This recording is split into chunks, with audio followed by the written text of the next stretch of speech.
Ano? Ayoko na. Ayoko na manood ng TV. Wala nang nakakakilig.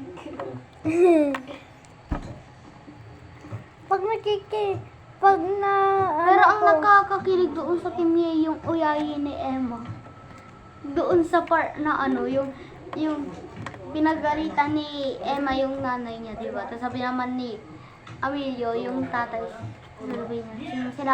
sinabi niya, okay ka lang ba? So, nakakakilig.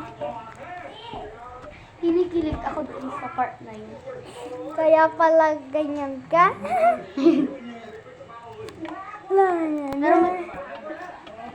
Pero iba ang question. Hindi. Oo. May, doon sa ano.